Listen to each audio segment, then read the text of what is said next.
Buenas, amigos del software libre. Hola, buenas. Vamos a una nueva píldora formativa. En esta ocasión, un proceso muy importante como es la instalación del Vitalinux en un equipo físico. Vamos a coger unos ordenadores y vamos a probar cómo se instala. Para ello, Arturo, ¿nos enseñas un poco el proceso? Sí, pues vamos a... Si vemos el prospecto de la píldora formativa, como podéis ver, pues en primer lugar repasaremos los requisitos previos necesarios a esa instalación de Vitalinux en un equipo físico, que concretamente lo vamos a hacer en dos de los equipos que la DG ha entregado a los centros educativos, uno de la antigua escuela 2.0, que los centros educativos pues a día de hoy aún siguen pasando a Vitalinux para seguir dándoles una segunda vida, y equipos, justamente el caso contrario, que serían los equipos que han entregado recientemente este año 2021 en los centros educativos, por ejemplo en secundaria, los Dinabook. Con el programa Educan Digital, ¿no? Del programa Educan Digital, ¿vale? Entonces veremos, pues eso, qué requisitos previos son necesarios. Hablaremos de la BIOS, que forma parte de esos requisitos previos, porque sin la BIOS sin toquitear la BIOS no es posible llevar a cabo el proceso de instalación. Comentaremos la diferencia entre una instalación interactiva y una desatendida. Haremos un proceso de dualización con Windows, ya que hay centros que deciden pues mantener el Windows instalado en el equipo, o incluso en estos equipos nuevos, por la DGA nos recomienda que el Windows pues perdure en el equipo. Entonces veremos cómo manteniendo Windows instalar junto a él Vitalinux, y por último veremos cómo customizar, cómo personalizar el gestor de arranque, que es el que nos va a permitir o va a dar la elección al usuario final de elegir entre Windows y Linux. Como requisitos previos, pues en primer lugar, importante, ya lo vimos en una píldora formativa previa, habrá que crear pues un USB bootable, que se dice, un USB que es arrancable, donde habremos descargado la imagen ISO. Acordaros que previamente habremos descargado la imagen ISO y mediante uno de esos dos programas, un NetBooting o Etcher, pues será necesario desplegar esa imagen aquí. Podemos ir a la píldora formativa que tenemos para ello, ¿no? Eso es. Entre los dos, además, Etcher es... ¿Por qué es más recomendable, Nacho, usar Etcher? Bueno, porque gráficamente es más bonito, más visible, más fácil quizás y sencillo de instalar, ¿no? Y también que nos facilita el sistema, el formateo, ¿no? El formateo del equipo, correcto, muy bien, eso es. Eso es. Y porque acordaos que tiene que estar formateado en FAT32, entonces el NetBooting lo podemos usar y el Etcher nos garantiza pues ese formateo. Cualquiera de esos dos es válido. Veremos cómo configurar la BIOS para que esta instalación se pueda llevar a cabo. Veréis que hay muchos parámetros, de los cuales nos vamos a centrar en algunos de ellos y algunas características de ellas.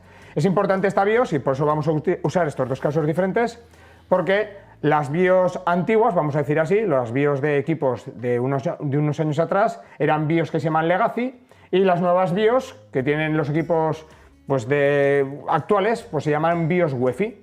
Y entonces, dependiendo de en qué BIOS nos encontremos, pues los parámetros que tendremos que toquetear podrán variar o podrán cambiar.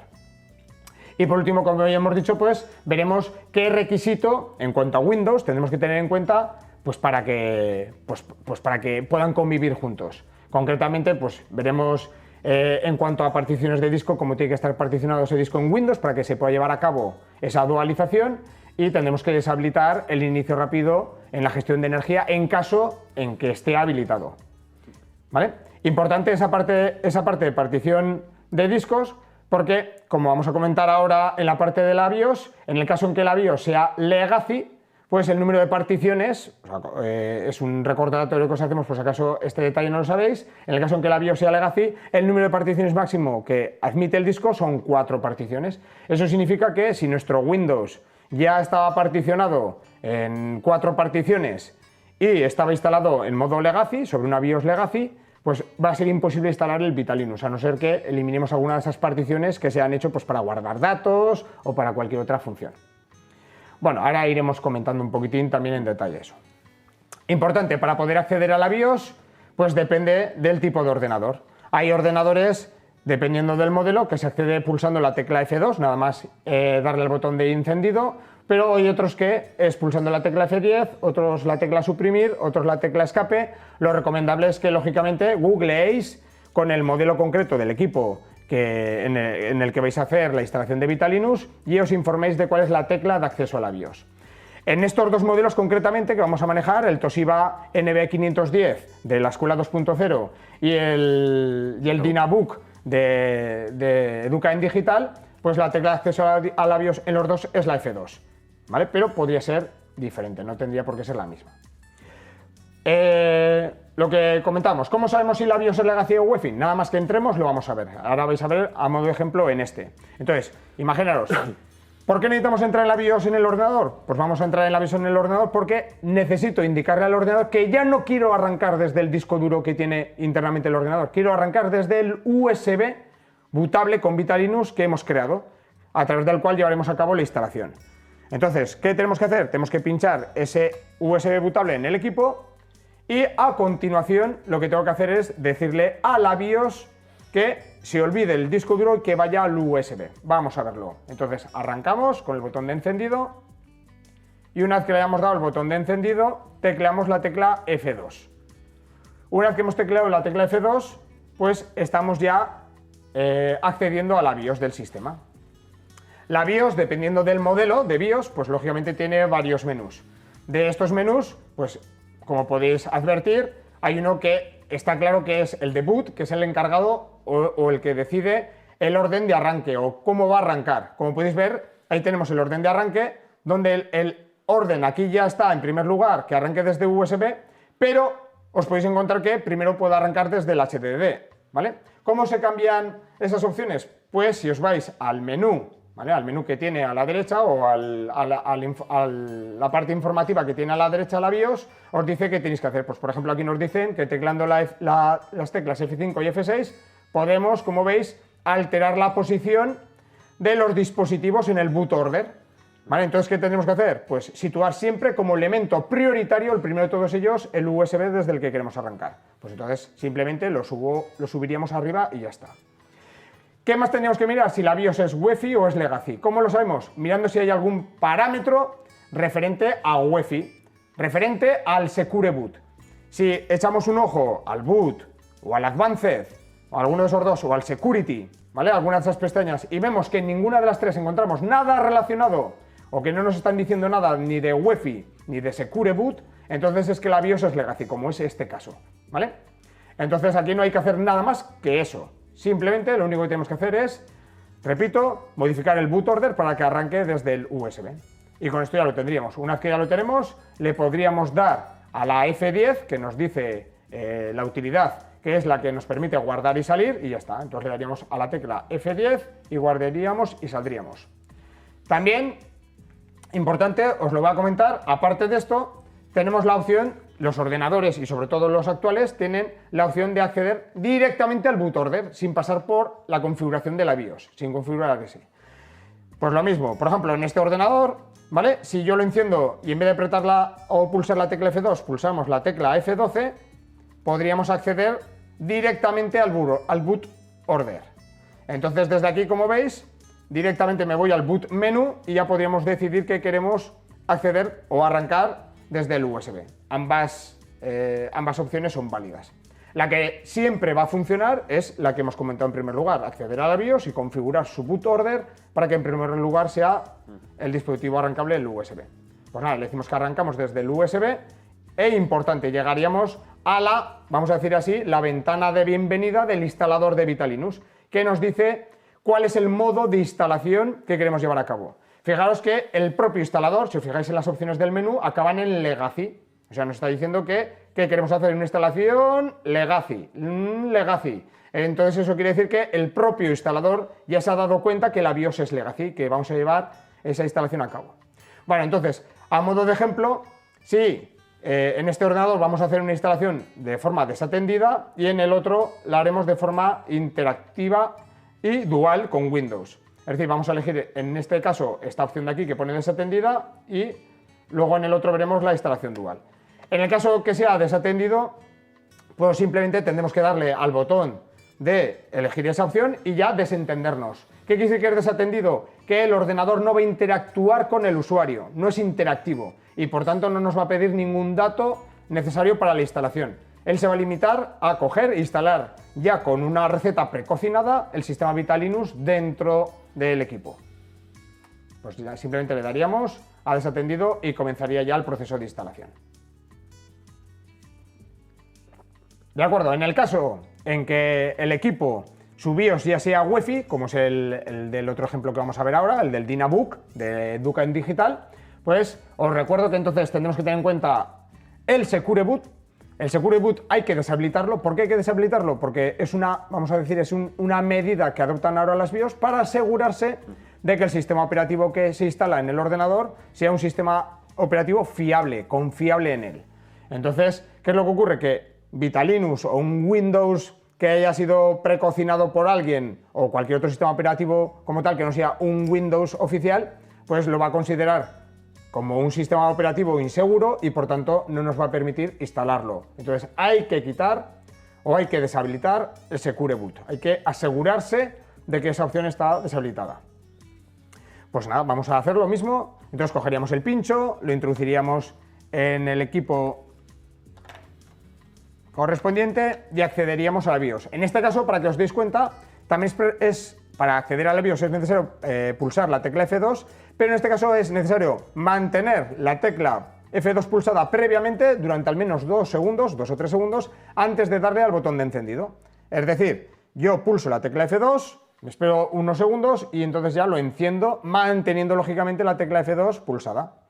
En este tipo de equipos incluso, ¿vale?, nos pide una clave de acceso a la BIOS. Pues pondríamos la que nos hayan proporcionado y accederíamos a la BIOS.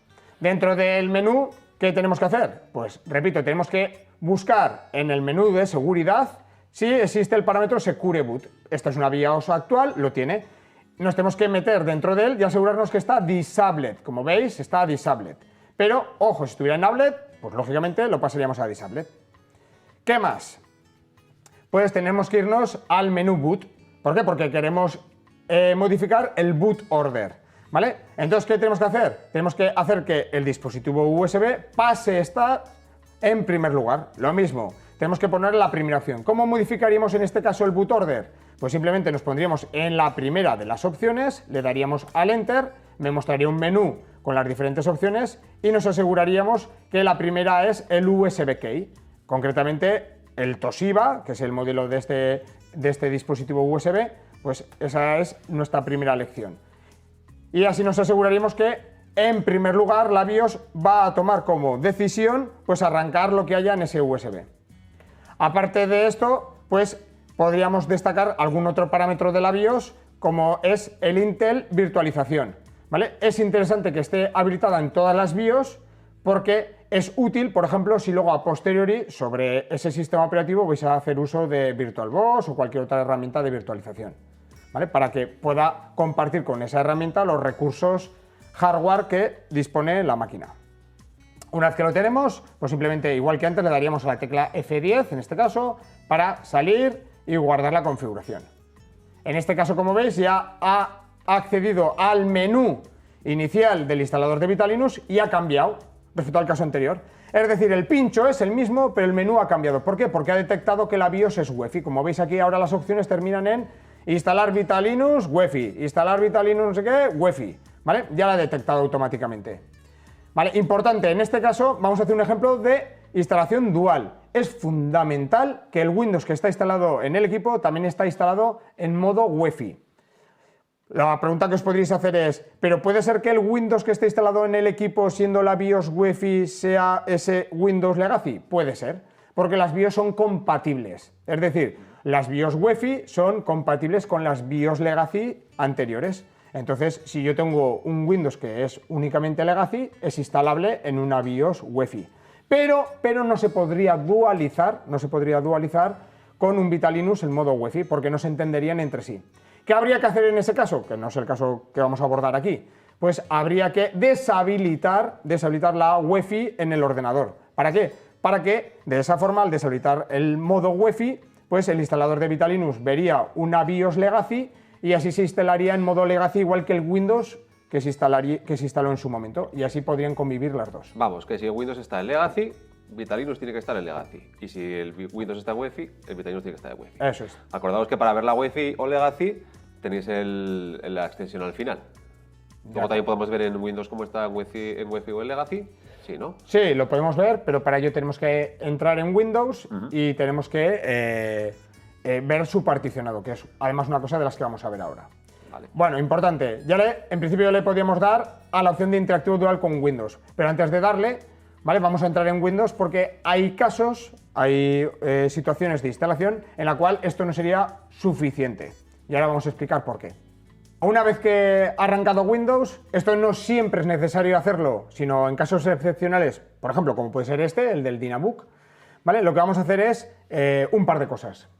Concretamente, Nacho, que... Vamos a comprobar si tiene habilitado o deshabilitado el inicio rápido. Eso ocurre en la mayoría de Windows, no solo en el Dynabook, sino en la mayoría, ¿no? Muchos de ellos tienen el inicio rápido activado, que es lo que hace que Windows parezca que arranca muy rápido, pero lo que está produciendo realmente es que el disco duro se queda en un estado un poco latente sin acabar de cerrar todo, para que cuando arranque el despliegue del Windows en memoria sea mucho más rápido. Eso evidentemente imposibilita que podamos jugar con el disco, porque Vitalinux cuando se quiere instalar va a tener que hacerse un hueco. Entonces, como tiene que mover datos, esos datos no los quiere mover porque no quiere romper la integridad que tiene Windows. Eso por un lado. Y por otro lado también queremos comprobar si es UEFI o no, y en este caso concreto queremos también hacerle un hueco, ¿verdad?, a Vitalinux para que pueda entrar. A modo de ejemplo, los equipos de primaria que son diferentes en modo tableta, esos no es necesario hacer el particionado ni incluso el inicio rápido. Viene con el inicio rápido deshabilitado y viene con el particionado que simplemente el Vitalinux va a ser capaz de moverlo. De acuerdo. Para deshabilitar la opción que Nacho ha comentado del inicio rápido, simplemente pulsaríamos la tecla de Windows y escribiríamos energía, nos iríamos a la gestión de energía, configuración de energía y suspensión, y dentro de gestión de energía y suspensión, agrandar la ventana porque es una opción que hay a la derecha, que es configuración adicional de energía. Y en configuración adicional de energía tenemos que irnos a elegir el comportamiento de los botones de inicio y apagado. Y estando ahí tenemos que asegurarnos que este checkbox que hay aquí, que pone activar inicio rápido, está deshabilitado. En el caso en que os lo encontréis habilitado, hay que deschequearlo, ¿de acuerdo? Eso en primer lugar. Para ello tienen que ir ahí arriba, además, a cambiar. Eso es, habría que darle, muy bien. Que parece que está deshabilitado. Eso es, tendríamos que darle ahí, entrar con una contraseña de administración, si no, no nos va a dejar, y luego modificarlo, ¿de acuerdo? Importante, en este caso, ¿vale? Sí que va a ser necesario ese segundo paso que ha comentado Nacho, de dejar un espacio en disco para el instalador de Vitalinux. ¿Cómo lo vamos a hacer? Pues lo vamos a hacer administrando el disco desde el propio Windows. Es decir, vamos a dejarle un espacio libre en disco.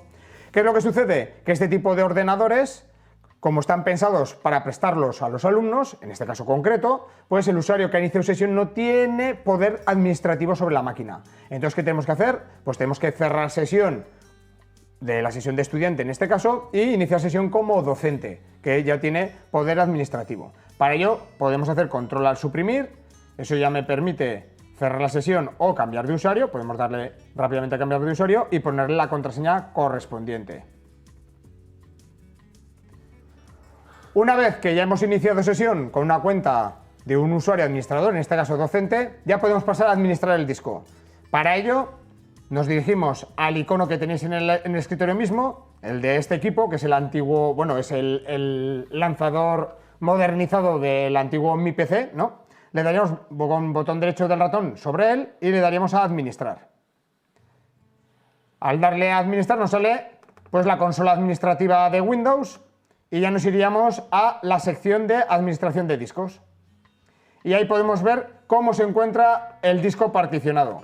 En este caso hay 4 particiones, podría haber más, no hay ningún problema porque acordaos que la BIOS es UEFI. Si la BIOS fuera Legacy, pues sería imposible instalar Vitalinux en este ordenador conviviendo con Windows, a no ser que elimináramos alguna de las particiones. Repito, si fuera la BIOS Legacy, en este caso como es UEFI, sin problemas puede haber 4, 5 o 10 particiones, da exactamente igual. ¿Qué hacemos ahora o qué vamos a hacer? Lo que vamos a hacer es coger la partición de Windows y la vamos a reducir. Vamos a dejar un espacio libre para que Vitalinux pueda instalarse en ese hueco. Pues nada, para ello simplemente botón derecho del ratón sobre esa partición que queremos reducir y le damos a reducir volumen.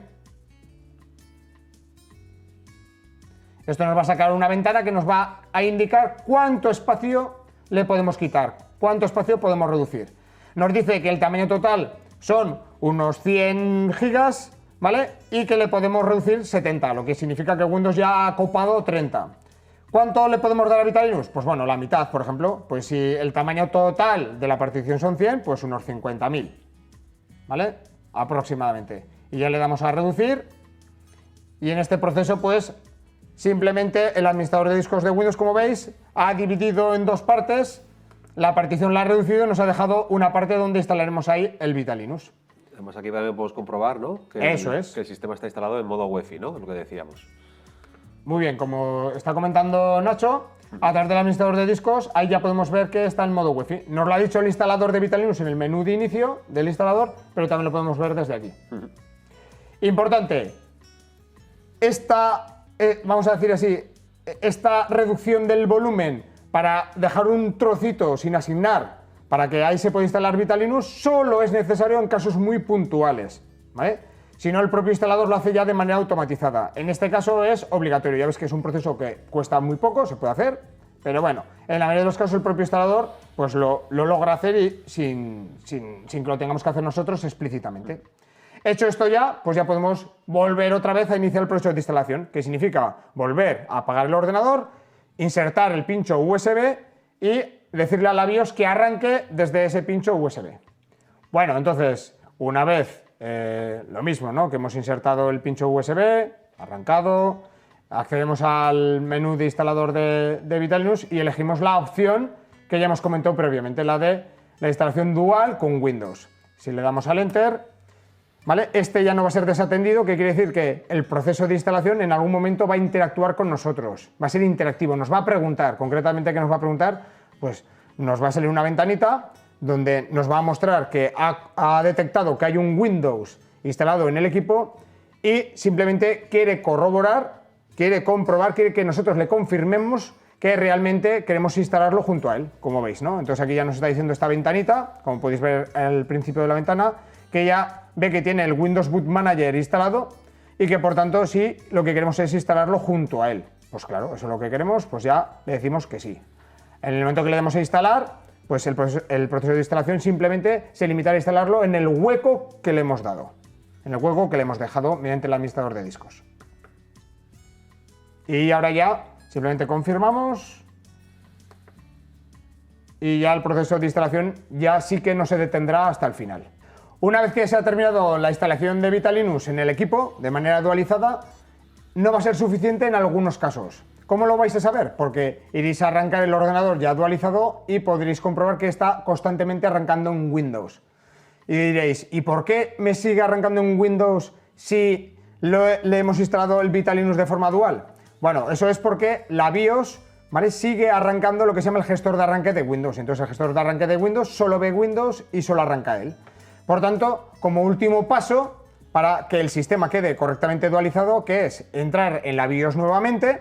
Entonces, ya hemos entrado aquí, tenemos que ir al menú Boot y tenemos que buscar alguna opción que nos permita decidir cuál es el gestor de arranque con el que queremos arrancar. Entonces, en este caso nos tenemos que ir al Wi-Fi Hard Disk Drive, BBS Priorities, del menú Boot, y ahí, como podéis ver, en la opción 1 está el Windows Boot Manager, que se llama el gestor de arranque de Windows, pero en tercera opción, tenemos el gestor de arranque de Ubuntu, que se ha instalado con el instalador de Vitalinux. Pues ese es el que tenemos que poner en primera opción. Entonces le damos al Enter y le decimos que la primera opción sea pues la de Ubuntu. Lo bueno que tiene hacerlo de esta manera es que el gestor de arranque de Ubuntu sí que ve a ambos sistemas operativos y sí que nos va a ofrecer la opción de arrancar con uno o arrancar con otro. Importante, en este caso concreto además de esta BIOS tiene un pequeño bug y además para que este cambio surta efecto hay que hacer algún cambio más.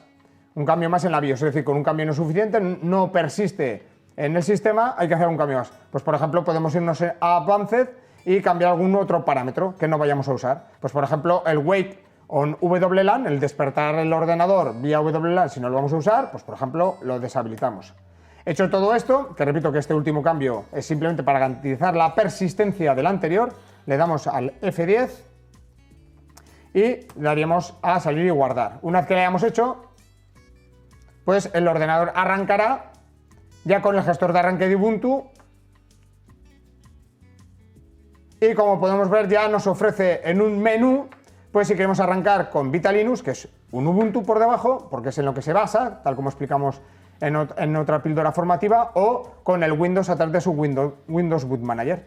Pues bueno, si queremos arrancar Vitalinux para ver su aspecto, pues simplemente le daríamos a Ubuntu y arrancaríamos. Y ahora ya por último, pues para terminar de customizar, de personalizar esa dualización, pues ¿qué nos quedaría, Nacho? Hemos dicho. Podemos personalizar, acabar personalizando lo que es el gestor de arranque que hemos visto, porque como podéis comprobar, ¿qué ocurrirá cuando el equipo arranque? Si el equipo arranca y el usuario no pulsa ninguna tecla porque no sabe qué hacer, automáticamente arranca la primera opción o la opción que está definida por defecto, que en este caso es Vitalinux. Podemos decirle que arranque por defecto Windows o podemos decirle que espere más tiempo o que espere menos tiempo para la decisión del usuario. Para ello, simplemente lo tenemos que hacer desde Vitalinux, porque recordamos que el gestor de arranque es de Ubuntu, no es el de Windows, y haríamos con la combinación de teclas control espacio, escribiríamos group customizer. Vamos a personalizar el group. Meteríamos las credenciales de profesor en este caso, que es CARIDGA, porque el equipo está sin personalizar, y podemos comprobar en la configuración de la lista cuáles son las opciones que aparecen visibles. Hay una carpetita que está abierta, que es solo una opción, que es las opciones avanzadas, pero bueno, nos interesa la primera opción que pone Ubuntu, que es el que hemos dicho ahora, y la tercera opción, que es Windows Boot Manager, que es el Windows, en este caso, 10. Si queremos cambiar este orden de arranque o el nombre, simplemente pulsaríamos una de las opciones y le pondríamos el nombre que nos interesa. Por ejemplo, Vitalinux 2.1, y en Windows Boot Manager, pues bueno, igual el usuario no lo entiende muy bien, podemos poner Windows 10. Y luego, para decidir qué orden arranca primero, iríamos a la configuración, o subiríamos o cambiaríamos el orden, o también podríamos ir a la configuración general y decidir cuál es la entrada que queremos predefinida por defecto. En este caso, por ejemplo, pues cogeríamos la primera entrada y lo cambiaríamos en orden. Si quisiéramos no cambiar el orden, pues lo haríamos a través de esta predefinición de tiempo. Y por último, indicar abajo, podemos ver el número de segundos, el cual esperará a que el usuario interceda o arrancar la opción predeterminada. Y con eso ya, lo más importante, una vez hecho todos estos cambios, es darle a la opción de guardar para que se queden aplicados dichos cambios. Una vez que hemos guardado, podemos comprobar que los cambios se han producido al reiniciar la máquina. Vamos a reiniciarla.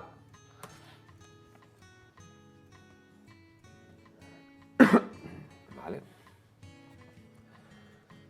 Y ahí veríamos que la primera opción es Vitalinux 2.1 y que por defecto se arrancaría Vitalinux 2.1 porque hemos dicho que se arranque la primera opción. Pues ya estaría. Esperemos que os haya servido esta píldora formativa. Sí, y sobre todo recordar que nosotros siempre recomendamos que de forma natural se instale Vitalinux solo en el equipo, no de forma dualizada. La dualización solo se recomienda en casos muy excepcionales o en casos de necesidad como este tipo de equipos. Y nada más. Hasta la siguiente píldora formativa.